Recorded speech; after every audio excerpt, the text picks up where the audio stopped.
Marc Belluet, bonjour. Bonjour. Alors, vous êtes le président de l'association des mines de fer de l'Anjou. Alors, pour ceux qui ne connaissent pas déjà, qu'est-ce que cette association? Écoutez, elle s'est créée il y a 7 ans maintenant pour réaliser ce qu'il y a là autour de nous.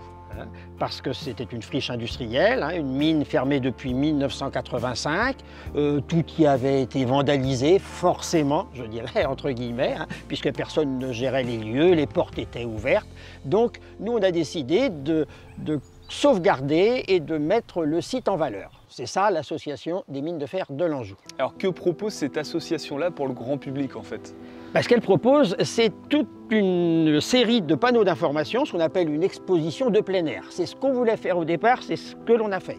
12 grands panneaux qui résument pourquoi il y a du fer ici, déjà, pour commencer.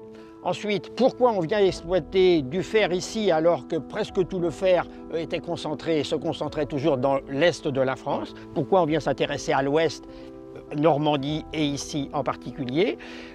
Ça, c'est les panneaux. Puis ensuite, comment vont travailler les hommes ici? Qui va travailler ici? D'où vont venir les gens?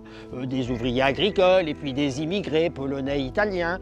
Et puis ensuite, le travail des mineurs, ça va amener aussi des accidents du travail, des maladies, enfin une maladie professionnelle. Tout ça, c'est expliqué sur les panneaux. Et puis après, on terminera par la vie dans les cités, comment on vivait dans toutes les cités ouvrières que l'on voit autour de nous, que ce soit d'ailleurs mine de fer ou ardoise, parce qu'un bon nombre de personnes comme moi en a vécu dans les deux cités et la vie était la même. Nos pères ne faisaient pas exactement le même travail, mais la vie était la même. Voilà, c'est ce qu'on explique et puis on termine par la fermeture de la mine, pourquoi, comment.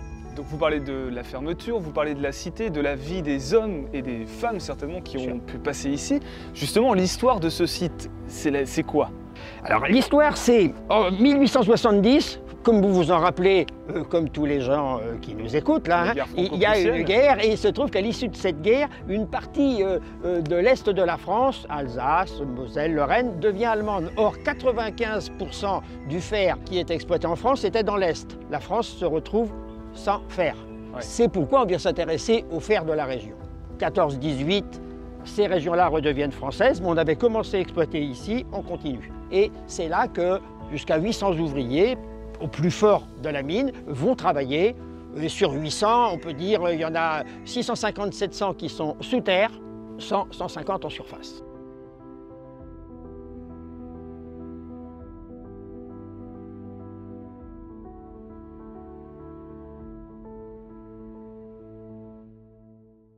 Alors là, la structure qu'on aperçoit, c'est ce qu'on appelle un chevalement, et il me semble que c'est la plus haute d'Europe.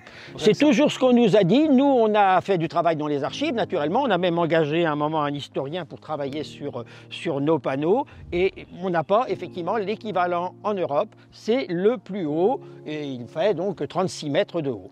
Et en profondeur, du coup, ça correspond à quoi la hauteur? Alors, le chevalement, lui, il est posé sur la terre.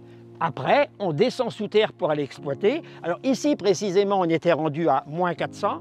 Quand on a commencé à exploiter dans les années 1880, 90, 1900, on était à 40 ou 80 mètres sous terre, pas plus. Parce qu'après, c'était inondé, ça s'écroulait, les moyens de l'époque ne permettaient pas de descendre plus. Et puis après, il y a eu différents puits, le bois, et on est arrivé là. Et là, quand la mine a fermé, et déjà depuis les années 60, on était rendu à exploiter à moins 400 mètres sous terre. Alors le site tel qu'il est aujourd'hui, finalement, quel intérêt il conserve? Alors il conserve comme intérêt que depuis qu'on l'a ouvert, par exemple, 30 000 visiteurs sont passés. On est des milliers dans la région, là, à être enfants, garçons ou filles de mineurs de fer ou de mineurs ardoisiers. C'est quand même intéressant. On dit toujours dans la vie, on ne sait pas toujours où on va, mais c'est quand même intéressant de savoir d'où on vient. Donc une histoire, un passé industriel très intéressant à venir découvrir grâce à l'association des mines de fer de l'Anjou, librement, gratuitement, en se rendant sur place, tout simplement. C'est ce qu'on a voulu faire tout de suite, on a hésité, mais ça aurait été compliqué de toute façon de faire payer parce que ça voulait dire de permanence. Et puis on s'est dit que pour faire ce travail-là, on a profité alors d'argent d'adhérents, on a eu quelques dons d'industriels et de particuliers, les municipalités nous ont bien suivis, l'Europe aussi. Donc d'une certaine façon, les visiteurs ont déjà payé une fois. Oui. Donc on ne les fait pas payer deux fois.